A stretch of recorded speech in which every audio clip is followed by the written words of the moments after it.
Tonight on Brewmasters. So good news, Italy project's moving forward. Oh, really?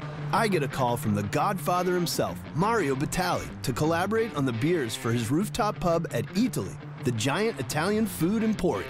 Giant space? Yeah. You get 32 square feet to make all your beer, all right? Did I lose at Rochambeau or something?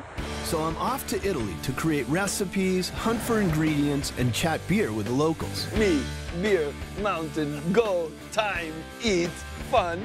At our Milton Brewery, we're weeks away from completing part of our $4 million expansion. That is, if Mother Nature cooperates. I'm swimming in beer. A great craft beer begins with a great idea. You want to be where it's at? Join me in this vat. I'm Sam Calagione, founder of Dogfish Head Brewery. My team and I make off-centered ales for off-centered people. We brew it, we ferment it, we cool it, bottle, keg, ship, rinse, and repeat. Well, I'm swimming in beer.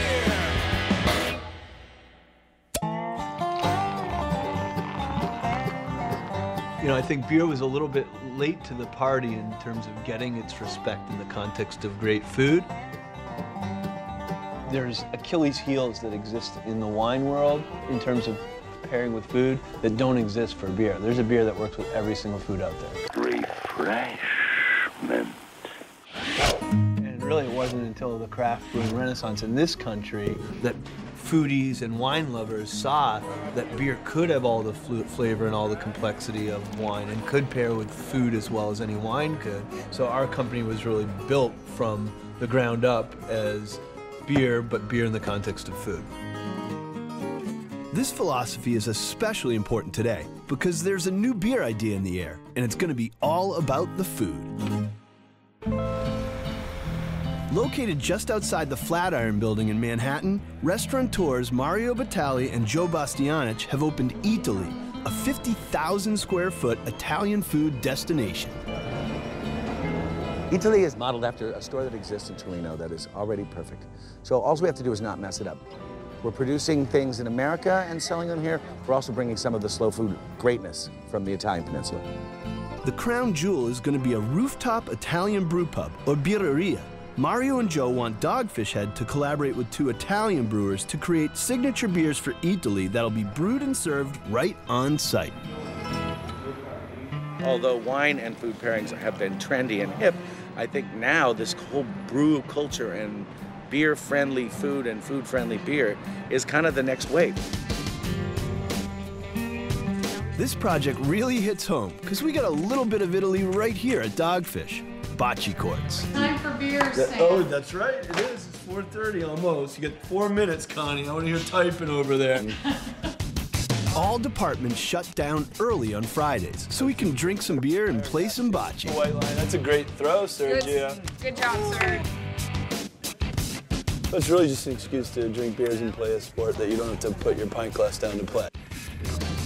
All kidding aside, this Italy brew pub is a huge project for Dogfish Head. And the first person I need to speak to is Floris, our brewmaster. There he is.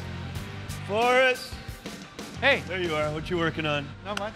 So good news. Italy project's moving forward. Oh, really? Yeah, in New York. That is exciting. So I'm going to go up and meet with Mario and Joe soon. But some of the things that you've got to kind of help me with are training program for Brooks. He's over there working with Leo now. Brooks is the brewer that we want to engage for New York. Yep. Okay. I think we're going to do like the old world apprenticeship thing where he'll spend time at each of our 3 breweries training. I like that. Yeah. Then we get a good feel. The one thing I think we do need to be careful about is at the moment we are getting the building ready to receive bright beer tanks and then later on fermenters. What Floris is worried about is that Dogfish Head is just a couple weeks away from a major phase in our expansion. We have 8 new tanks coming, 4 of which are going to look exactly like what you see there. 8 new tanks are coming in all the way from Germany, 4 of which are bright beer tanks. These are the tanks that hold finished beer that's waiting to be bottled. The only way we can get those things in the building is to peel the roof back, set them in with a crane. This is all part of a giant $4 million capital improvement project here at Dogfish. Tank 101 will be right here. 101, So 102 will be where the lift is. Exactly. This is then kind of the space for the yeast cellar. Our new bright beer cellar will hold 4 650-barrel tanks. We're also putting in a brand new yeast management area for propagating more yeast. Greg, is this why we're changing the roof? This is exactly why we're replacing the roof. We do have a long way to go. Our new bright beer tanks will not only double our capacity, but because they're automated, we'll be able to put out a much more consistently delicious end product.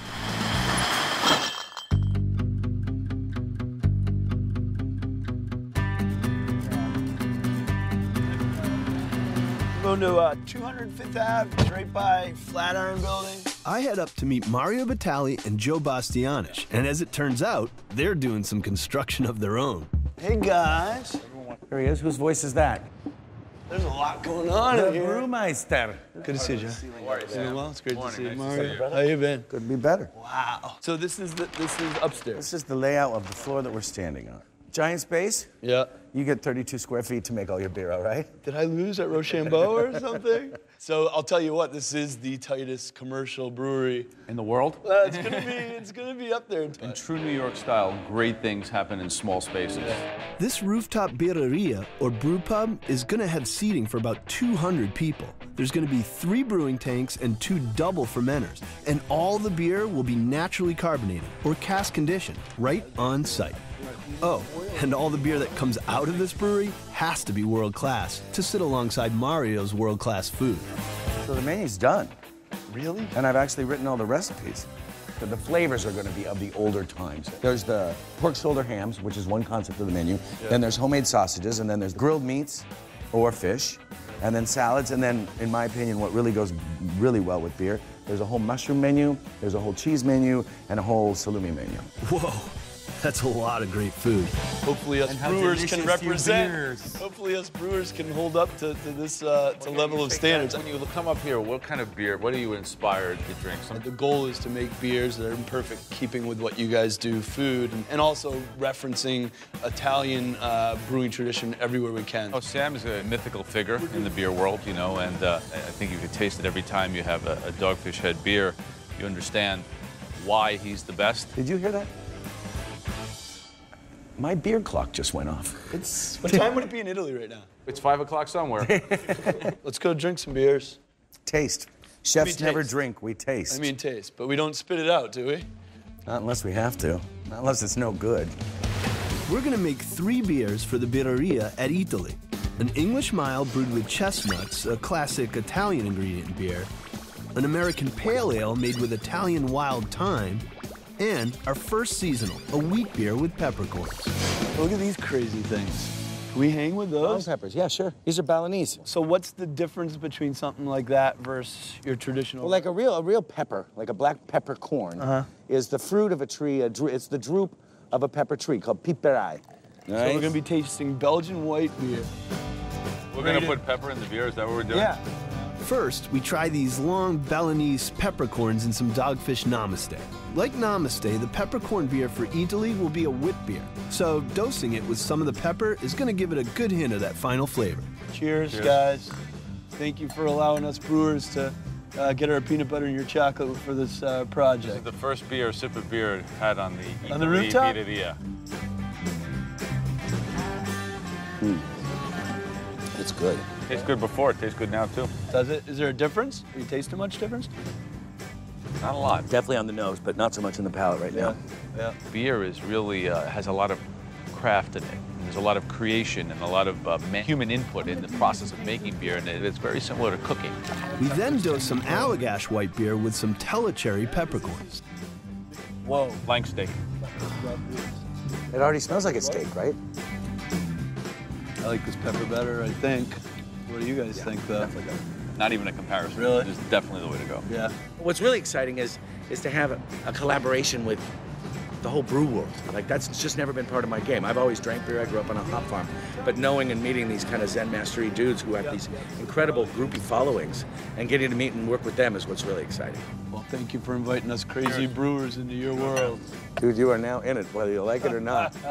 With the opening of the Italy Birreria close at hand, Mario and I decide to meet here again in just 2 months so he can taste all 3 of the signature Italy beers. Coming up, I'm off to Italy to create the recipe for our first Italy brew. But the hunt for our ingredients is proving elusive. I want to eat it, but it might kill us. I hit the streets of Rome, eager to get started brewing some killer beer. But first, I have to settle a long-standing debate. Check this out. Local gladiators outside the Colosseum. Hey, guys. I got a question. You guys look like locals. I just got to Rome. What's the better drink to have if you're in Rome? Should you drink beer or should you drink wine? Wine, of course. Beer. That's my man. I say wine. You say wine? I say wine. I'm with this guy. Take him, beer guy, beer guy. I should have known. This debate always ends the same way, with a brawl. But as recently as a few years ago, beer wouldn't have even been in the equation. Rome has been like an epicenter of wine culture since 200 BC, but there's definitely a movement afoot here in Rome to finally bring beer up to the same level of wine. This looks like a stained glass window, all the colors. This is our cathedral. It's beautiful. The bottles are always perfect and always so different. My collaborators on the Italy project are two of the most well-known craft brewers in all of Italy. Teo Musso of Balladan and Leo De Vincenzo of Birro del Borgo. We meet up with the Pied Piper of the Italian craft brewing movement, Lorenzo de Bove, or Quasca, to chat about our project. Teo was one of the pioneers in Italy to brew a beer thinking to the perfect pairing. You make a beer especially for a food, right? Because in Italy it's impossible to drink without eating, so.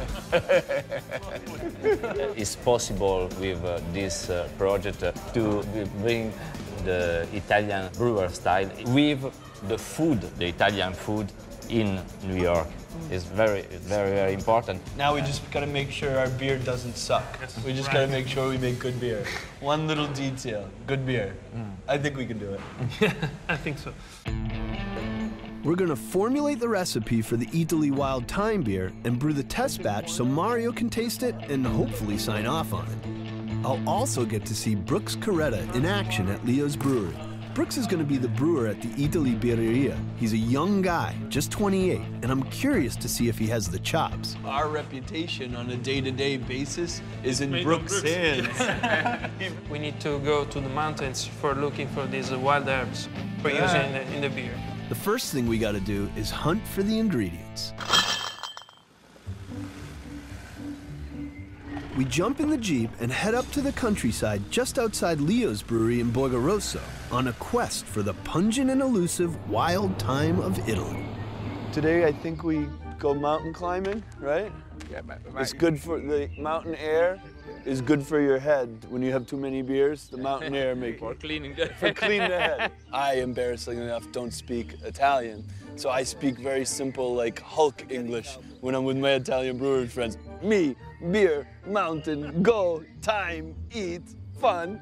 And then I go back and talk to Mariah, and she's like, how was your trip? I'm like, me, Leo, Teo, mountain, fun, time, drink, fun. She's like, why are you talking like the Hulk?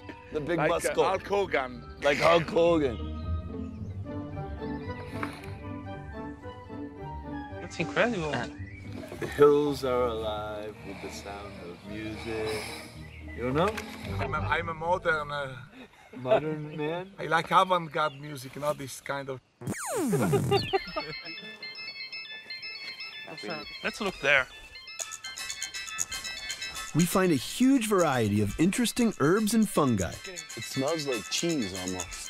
But it seems like everything I like the smell of is potentially poisonous. No, don't eat, but... Okay. I want to eat it, but it might kill us. No time yet, huh? No time. Could be here, perhaps. And this is the idea, to share the typical ingredients from US, like American hops, with the typical spices coming from Italy. And so this was the aim. This was our goal. With no time on the mountaintop, it's time for us to move on.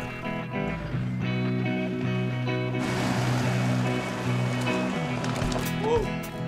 Use your nose like dogs. Follow your nose like a dog. Yes. That's it. This is it? This is that. It's aggressive, it's stronger than the one you use in the kitchen. Wow, it's like a more smoky than American. Perfect? You think it's perfect for the beer? Yeah, I think it's interesting. We gotta make sure we use just enough. If we use too much. Today we foraged like mountain men and got our time, and tomorrow we brew with the time. Mountain time, man. Lorenzo, you like this spice?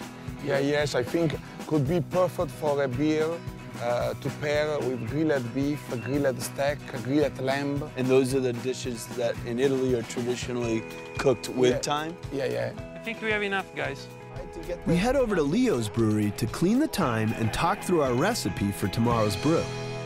It's quite similar to oregano, perhaps, like as well. Oh, yeah? But it's just a crossing from oregano, wild mint, and thyme. And thyme. So we think obviously a little darker than this. Darker than this, okay. Yeah. We can make amber or just... I think it's very, very exciting to create a beer with other brewers because you can exchange the ideas and so you can also improve your experience in brewing. And also, when it doesn't go perfect, you got 3 people to blame, which is nice. You can say, oh, I didn't want to do that. That other guy wanted to do that. He's crazy, that other brewer. Back at Dogfish, construction is in full swing in preparation for our new bright beer tanks. But up front, our brewceptionist Nora is having a rather slow day. Hey Trey, it's me. Can you come down and help me with something for a sec? Okay, thanks, bye. I am having trouble with my printer in there. Just move that thing. That's like this packing thing.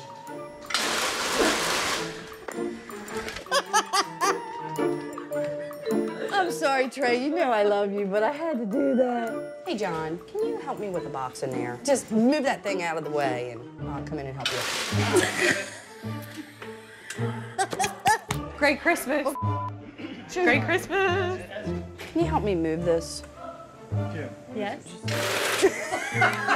No, I'm sorry. We can't. All kidding aside, our engineer Greg and his crew have a lot of work to do to put our bright beer cellar back together. Well, today's the day of the big pour, the first pour here, the main reinforcement under where the new bright beer tanks are going to go. There's a rebar reinforcement grid underneath. That gives this concrete strength so it won't move, it won't bend. If you push on it, then it's going to push down in a large footprint. This is really the first, putting it back together part of the job. You know, we've kind of turned the corner from tearing it apart, and now we're starting to put it back together. My tasting with Mario Batali is right around the corner, so it's time to get brewing. Doesn't this kind of look like sorcery with a giant witch's kettle? It's trial by fire as all 3 head brewers look on while Brooks runs the brew house. Brooks, did you break the pump?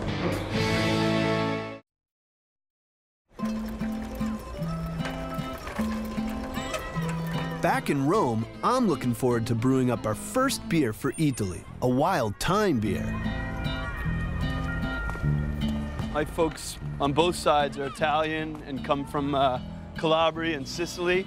And my great-grandmother had this grocery store in Massachusetts where she was known for her Italian sausages, but for her really good customers, she'd fill up generic jugs that they bring in with her homemade wine from the cellar. And I grew up watching my uncles and my dad make wine together, and I think that kind of influenced my decision to get into home brewing, which is kind of great, because that's why I'm here. I'm actually getting to make beer in Italy. Just outside Rome at Leo's Birra del Borgo brewery, it's time to brew up the test batch of our wild thyme beer. Guys, let's start mashing in. Let's make some beer. Brooks is on the... Brooks is on the platform. Yes. Hello, Brooks. How we doing? Good? How are you? Good. Brooks has been training at both Teo and Leo's breweries and will be headed to Dogfish in a couple weeks to train with us. I've spent time hanging out with Brooks, but this will be the first time I get to see him in action. Okay, what's first step here? Where's the power button for this? No power button? Okay. The power button? Is power button? 3, 2, 1, go. Wow, and we're making beer. Mashing in. The first step of brewing is mashing in. That's where we mix water and malted barley. Heat it up, and you're left with a kind of oatmeal mash.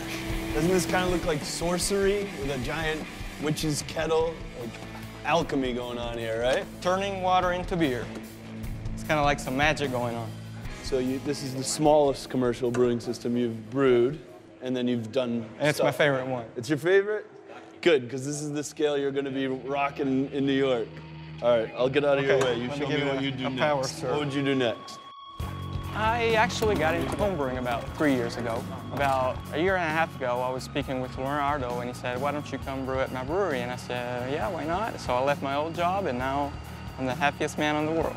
So Brooks came to this world as a beer lover first and home brewer, and has no technical background on commercial brewing. It's just Leo, Teo, and I, kind of the old world tradition of apprenticeship moving into a vocation. He mashed in very well. Looks like phase one is done the right way. I just need to understand why it's not working the small pump. Brooks, did you break the pump? No. What the heck's going on over here? This is kind of the first day where 3 of us will be in his ear giving him some guidance, so we hope it's not too stressful for Brooks. I do feel a little bit nervous. And now we're going to test the mash with iodine to see if all the starches have converted to sugars. True or false? You need these 3 things to check for the starch. For sure you need a pen. You need a pen to write it down, but these things do you need? No, not really. Passed. Passed. You do not need these things. The iodine turns black. We're not ready yet. What do you think, guys? Are we good to go? It looks good to me. Looks like we have full conversion. This means the yeast will have plenty of sugar to eat once the beer goes into the fermenter. We then rinse the grains to ensure all the sugars are extracted and filter the beer so we're left with wort. We transfer the wort into the boil kettle where we add our specialty ingredients. In this case, 2 different types of American hops and our Italian wild thyme. Right, Teo has to go catch a plane, so he does first edition Warrior. Teo does a first hop edition with a variety called Warrior. Teo, I see you. We say goodbye to Teo, and about half an hour later, I do the second hop edition, which is a 50-50 blend of Warrior and Cascade hops. The thyme is added at the end of the boil because we want its oils to contribute mostly to the aroma or smell of the finished beer. Okay, the thyme goes in now. It's your turn to add something to the bowl. Brooks seems to be all over it. He's keeping track of when and how much we need to add of each ingredient and taking copious notes to ensure that this recipe is repeatable. As Brooks instructed, Leo adds the thyme. After the boil, the wort then gets sent to the fermenter. We cool the young beer, add yeast, and let it ferment for 2 to 4 weeks to reach our target alcohol of 5% ABV. Here you go, sir. I do the first bit. It's always nice when the visiting brewer shows respect to the daily operations guys and helps with pulling out the mash. All right, buddy. So far, so good. Thank you so much. All right, you got right, buddy? Thank you, Sam, for staying with us. Good seeing you. All right, guys. Good luck with the rest of the brew. Bye-bye. Thank you. Thanks. Later. I've had a great time in Italy. I got to hang out with 2 of my favorite Italian brewers and work on a beer for an amazing project. Now I'm headed to Germany to meet up with Floris, our brewmaster, so we can check out our brand spanking new bright beer tanks.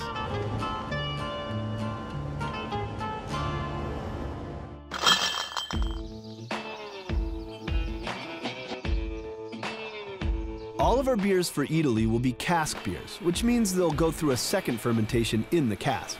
We do the same process in a bottle called bottle conditioning with a few of our beers at Dogfish Head. I need parts. There are no parts anywhere. Where the hell are they? I have nothing. I have this.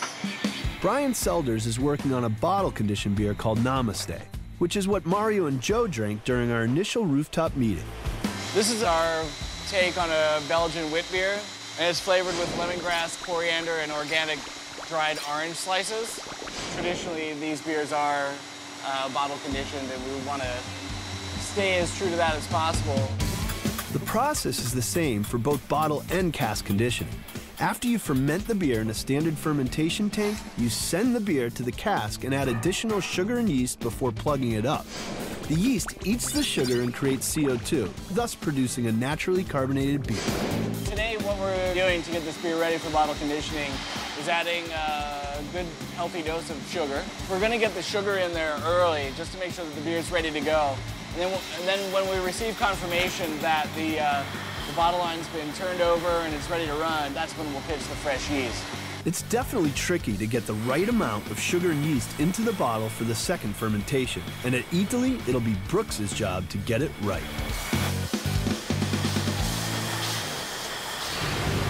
Romans initially thought beer was barbaric, but later they believed it was a gift from the goddess Ceres that could make them stronger. Cerveza, the Roman term for beer, lives on today as cerveza in Spanish. Back at Milton, our construction crew is hard at work making way for the incoming tanks. When those tanks arrive, we have to have a place to put them. There's no such thing as park them in the parking lot. That doesn't exist. Because these tanks are so huge, they have to peel back the roof so they can be lowered in.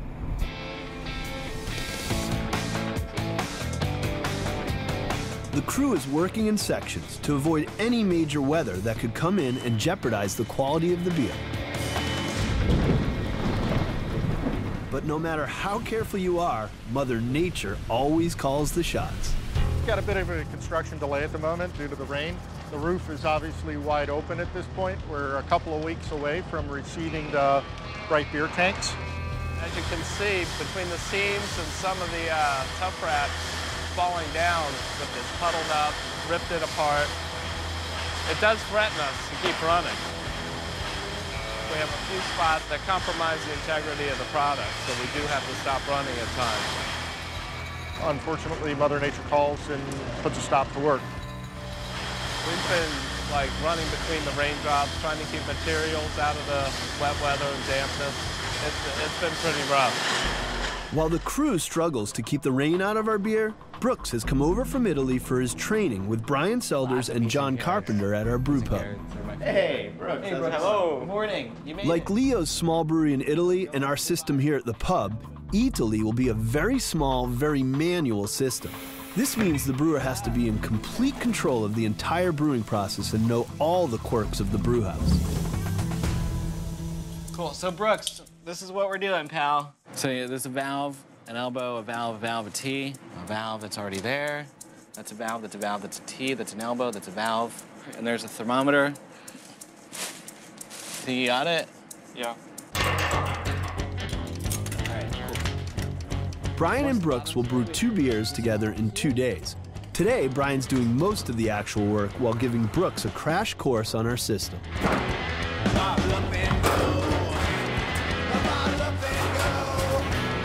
Our mash tun is ready.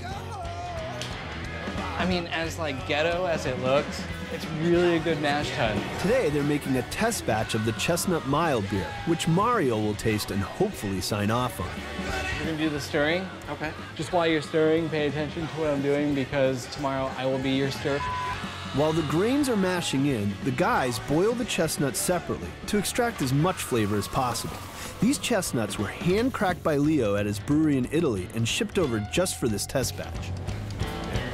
Is your side hot? Yeah, it is. Yes, if you're a sissy. You want me to take this side? Brian makes friends easy. For today, my expectations of Brooks are pretty simple and try to pick up as much as he possibly can. John, would you be a dear and pull out your hose? And we are now ready to send our wort to fermentation. Brooks, can you stop standing on those hoses, please? Yeah, I'm sorry. Thank you. With the chestnut beer safely in the fermenter, the only thing left is cleanup. Just so you know, Brooks, we're doing this tomorrow. Oh, really? Yeah. Okay. Our next step is to just clean up this area a little bit, making it look nice to make a mess tomorrow. The next day, all eyes are on Brooks as he sets out to make the test batch for the peppercorn wit beer.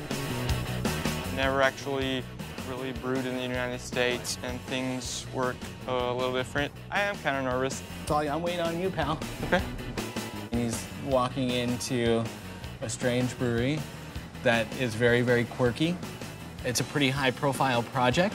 I don't envy him one bit. Brooks mashes in without a hitch. Well, almost. But overall, he seems like he's getting the hang of our brew house. Choke it back. That looks good. While the beer is transferring into the boil kettle, Brian and Brooks grind the peppercorns and the coriander, a classic ingredient in wit beers. They hydrate the spices with warm water so the flavors release more easily into the beer. run this for 5 minutes, let it rest for maybe 10 to 15 minutes, and then we'll knock out. All right, now we break this down. Yep. After the boil, they send the beer to the fermenter. That's gonna be great. And sneak a sample for testing and tasting. Oh, that smells fantastic. Brooks checks the sugar levels to ensure the yeast will have enough to eat in the fermenter. What did we win, boss? 16.1. Beautiful. Oh, I think he's got it. My boy has got it.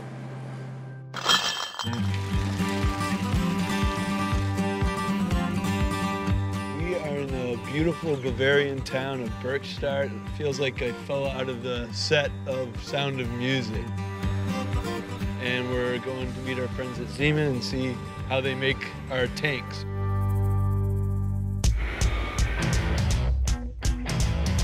This place is massive. These tanks are bigger than some people's houses. It's crazy to see all these tanks because when Dogfish started, we were using tanks that were more like the size of the trash cans in this place. That's like a 50-gallon drum, and that would be 3 times as big as our original fermenters. Our original fermenters were about 15-gallon. That's ours? Yep. That's ours. That's nice. That's how we're... Oh, that is beautiful. This is one of the 4 Dogfish bright beer tanks that is going to get on a boat within a couple weeks. When you consider how humble Dogfish has started equipment-wise, I'm really proud that we can make decisions like this. You know, we're trying to source the best ingredients from around the world.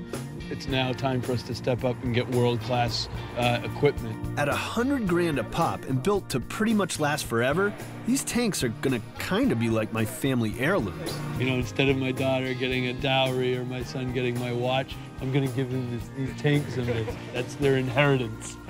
I think a tank is much cooler than a watch. I think, yeah, right?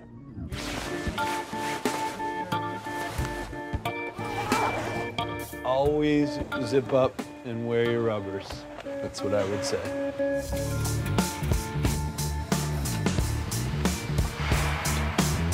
Welcome to Space Station 3.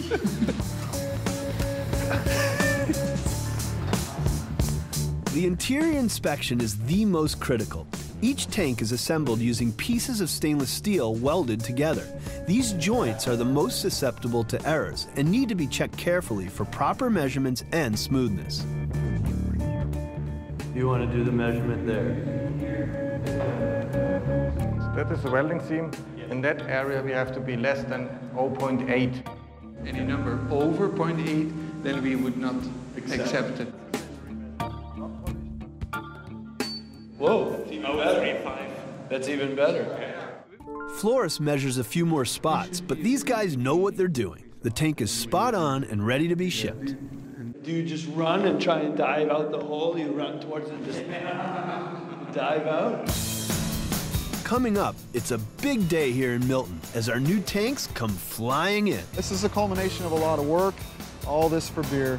And later, I head to New York to get the blessing from Mario Batali. Our pride's on the line, trying these beers with him. My tasting with Mario Batali for the Italy beers is just a couple weeks away, so it's time to start bottle conditioning the beers that Brian and Brooks brew. Brian pulls some of each of the Italy beers out of the fermenters and gets to work hand bottling them. To replicate the cask conditioning that will take place at the Italy Birreria, he doses each bottle with a small amount of sugar and yeast. The yeast will eat the sugar and produce CO2, naturally carbonating the beer. He hand caps each bottle and lets the yeast do its thing. These beers will bottle condition for about a week before I bring them up to Mario Batali for his blessing.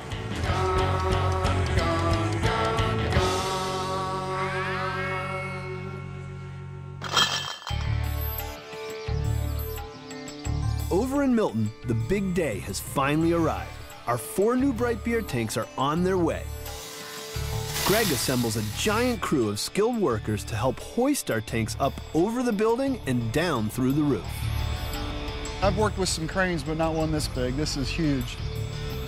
They tell me that they can see it from 5 miles away. My goal is to get these tanks off the trucks and in the hole today. We've done everything we can in terms of preparing the work site inside to make everything go smoothly. After hours of waiting around, the first tank finally pulls up. Nora, this is Greg. The first tank is here, so if anybody wants to see it, it's just rolling up. Wow. It's a race against sunset, so the crew gets to work unwrapping and washing the first tank. When it's all prepped and hooked up to the cranes, it's time to lift it into place.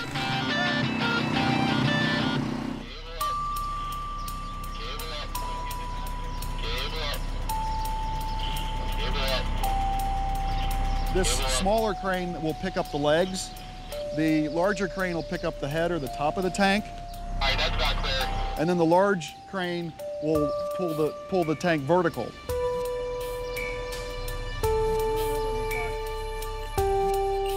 Once the tank's vertical, then we can go ahead and elevate the crane up and swing out over the building and into the hole.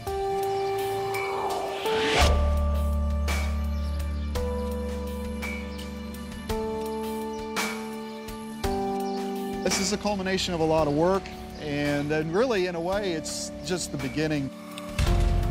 It's like raising the walls of a barn or a house. Looks like you did a lot, but now, you know, you got all the detail stuff to do. All this for beer.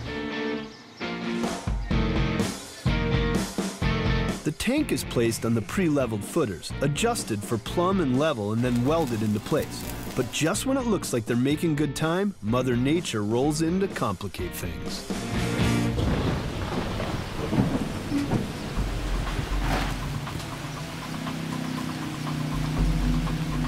Today, the weather's turned a little bit. It was kind of sprinkling while we were doing this, and now it's turned into a pretty steady drizzle. That means it gets slick upstairs. Guys have got to guide these tanks in, and the steel work is slick, making things a little more dangerous. If it starts pouring, we might have to just sit here and wait.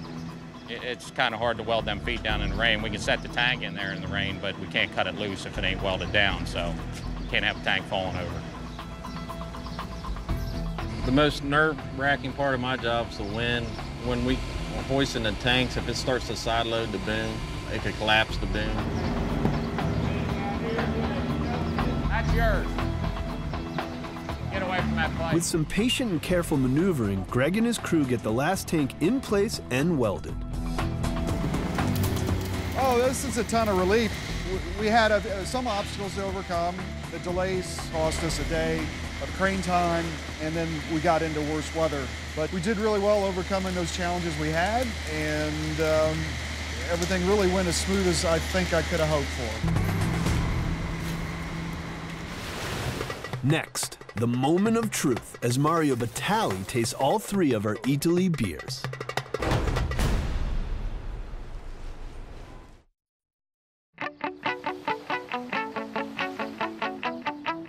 With a crazy work schedule taking me to Italy and Germany, I'm now finally coming home to Delaware. Either of us, we've been on the road, have seen the Bright beer tanks since we were in Germany together. And so the Brights are in place now. Let's check it out. Wow, this is all new here too. So this, and then there they are. That is beautiful.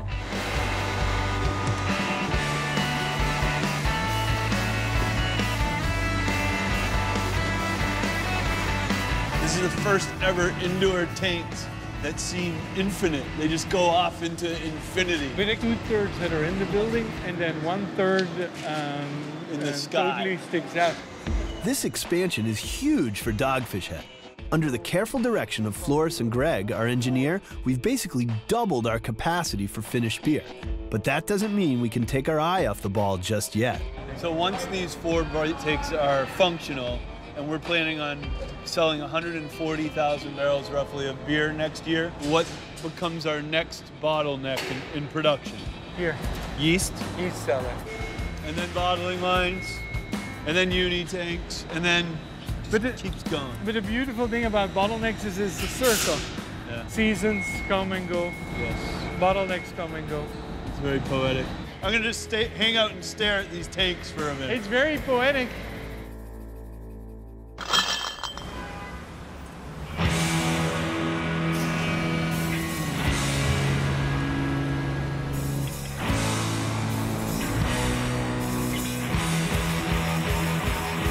Today is the day we've been preparing for. Mario will taste the 3 beers that will make or break his brew pub at Italy. We take a lot of pride in what we do at Dogfish, and I know Teo and Leo do as well. So our pride's on the line trying these beers with him. There he is. What's up, Dog? Good morning, Mario. How you been? Oh, you're cooking.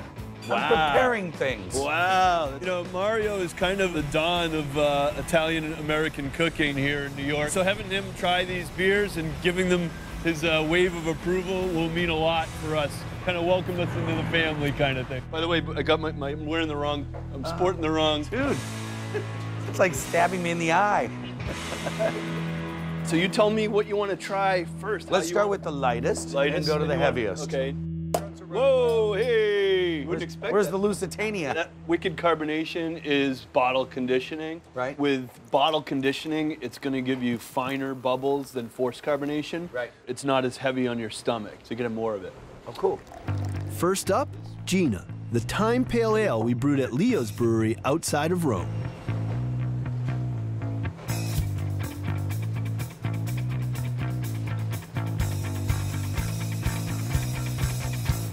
You like? I like it. Do you get the time? It's not overpowered, or do you No, think? the time is very delicate. Yeah. More in the nose or the taste? Yeah, it's more in the nose right now, but I mean, let me just take a little food. These beers are designed to be drunk while eating Mario's food. The menu, among other great recipes, include 10 types of mushrooms, 10 cheeses, and 10 different sausages, a few of which we'll be sampling today. That's delicious. Now I get more time. Yeah. There's more time in the beer, because, right, it pushes it forward with the porky saltiness. All right, so I'm most nervous for you to try the peppercorn one since you had a hand in that recipe. That's I remember, one. yes. Next, we have Sophia, our peppercorn wheat beer. That is a new experience. Yeah? Delicious. You like? Mmm. That's going to be the big hit.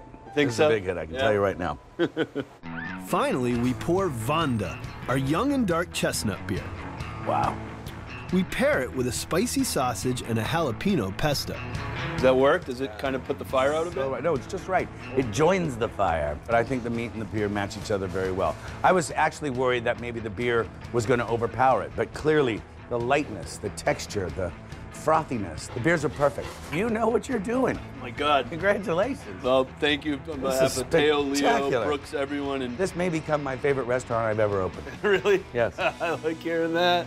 It's been really neat seeing him get into beer. I mean, he was already a beer lover, but seeing him get excited about this potential for beer to pair well with food has been really inspiring for me. Bam. There you go. All right, so I'm out of here. I'm walking on air right now after a great tasting with Mario. But the real test for our beers and Mario's Birreria will be when it opens. That's when the public will decide whether all of our hard work paid off.